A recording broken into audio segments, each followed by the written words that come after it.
Então, vamos falar sobre alquimia, sabe? Aquele mundo que parece ser feito de mistério, cheio de símbolos, com uma linguagem que muitas vezes parece mais esconder do que revelar. Pois é, hoje a gente vai tentar desvendar um pouco desse universo.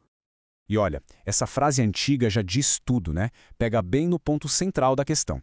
Os textos de alquimia, eles não são um manual de instruções, de jeito nenhum.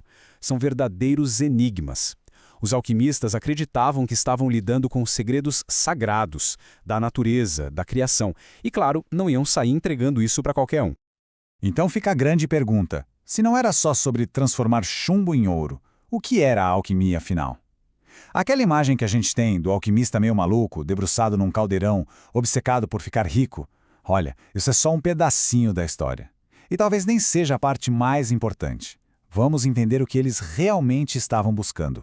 Para a gente responder isso, temos que começar pelo verdadeiro objetivo da alquimia. E pode esquecer por um momento a ideia de simplesmente criar ouro. O conceito central, a chave que abre todas as portas aqui, é a transmutação. E o ponto crucial é que essa ideia não valia só para os metais. Sabe, a transmutação era vista como um princípio universal. Eles olhavam para a natureza e viam isso acontecendo o tempo todo. Então pensavam que esse mesmo processo de purificar, de aperfeiçoar, poderia ser aplicado a plantas, a minerais e, o mais importante de tudo, ao próprio alquimista. Agora, para fazer um trabalho desses, o alquimista precisava de um mapa do universo. E a visão de mundo deles, nossa, era muito diferente da que temos hoje. Eles enxergavam o cosmos como algo vivo, sabe? Tudo interconectado, tudo com um propósito, um significado. Essa frase aí, da lendária Tábua de Esmeralda, talvez seja a mais famosa de toda a alquimia. É a base do princípio do microcosmo e do macrocosmo. O que isso quer dizer? Basicamente que o ser humano, o microcosmo, é um reflexo em miniatura do universo, o macrocosmo. Então, quando o alquimista estudava a natureza lá fora, na verdade ele também estava aprendendo sobre a sua própria natureza, aqui dentro.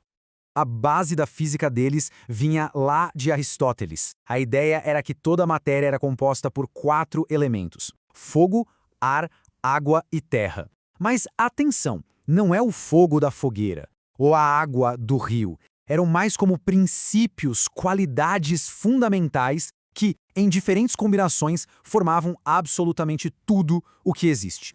Mais pra frente, um alquimista muito famoso, Paracelso, adicionou uma camada mais espiritual a esse modelo com os 3 princípios. Para ele, tudo, uma planta, um metal, uma pessoa, era uma combinação de enxofre, que seria a alma ou a essência, mercúrio, o espírito ou a força vital, e o sal, que era o corpo físico, a matéria. E é aqui que a teoria se aplica aos metais de um jeito fascinante. A alquimia não era sobre criar ouro do nada. A ideia era mais como curar a natureza. O chumbo, por exemplo, era visto como um ouro doente, ou um ouro que ainda não tinha amadurecido. O trabalho do alquimista era atuar como um médico para o metal, purificando seus princípios internos para ajudá-lo a chegar no seu destino final, no seu estado perfeito, o ouro. Certo. Mas como essa teoria toda virava prática? Bem, a jornada para criar o ouro filosófico era conhecida como a Grande Obra ou Opus Magnum. E o detalhe é que ela acontecia em 2 lugares ao mesmo tempo: no laboratório e na alma. Isso aqui ilustra perfeitamente essa dualidade da prática. Cada processo físico no laboratório, destilar, purificar, separar, tinha um correspondente espiritual dentro do alquimista. Era impossível purificar a matéria sem antes purificar a si. O trabalho de fora era um espelho do trabalho de dentro. E esse lema clássico resume bem a disciplina que era necessária. Não era um trabalho para gente impaciente ou superficial. Exigia devoção, um estudo incansável e muito trabalho prático. A descoberta, o inventes, era o resultado de uma dedicação completa do corpo, da mente e do espírito. Como a gente comentou no começo, essa dedicação toda era protegida por uma linguagem que era obscura de propósito. Mas por quê? Para que tanto mistério, tanta criptografia?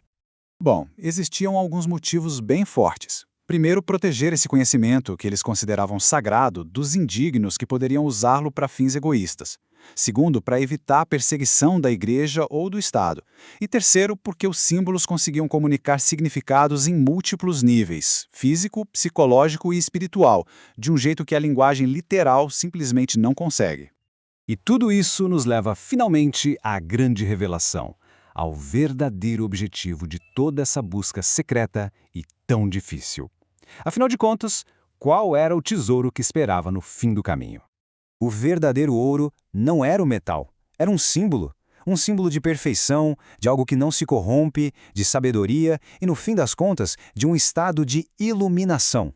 O ouro físico era, na melhor das hipóteses, uma prova de que o conceito funcionava. O ponto máximo da grande obra era a criação da pedra filosofal. E ela era muito mais do que só uma substância para fazer ouro. Era considerada uma medicina universal, capaz de curar todas as doenças e prolongar a vida, porque ela restaurava o equilíbrio perfeito, o tal estado dourado, a qualquer sistema, fosse um metal ou o corpo humano. E isso não é só uma ideia abstrata, uma viagem. A tradição está cheia de exemplos desse ideal em ação. O lendário Nicholas Flamel, que supostamente teve sucesso na grande obra, ele não acumulou a riqueza para si. Ele a usou para caridade, mostrando na prática o ideal de que a sabedoria e a perfeição devem ser usadas para aliviar o sofrimento no mundo. E no fim, a grande obra nos deixa com uma pergunta que ecoa até hoje. Os alquimistas procuraram transformar o chumbo da imperfeição no ouro da iluminação. Se a gente olhar para dentro, para as nossas próprias vidas, para a nossa matéria-prima, a questão permanece. Qual é o nosso chumbo e qual é o nosso ouro? A busca, de certa forma, continua.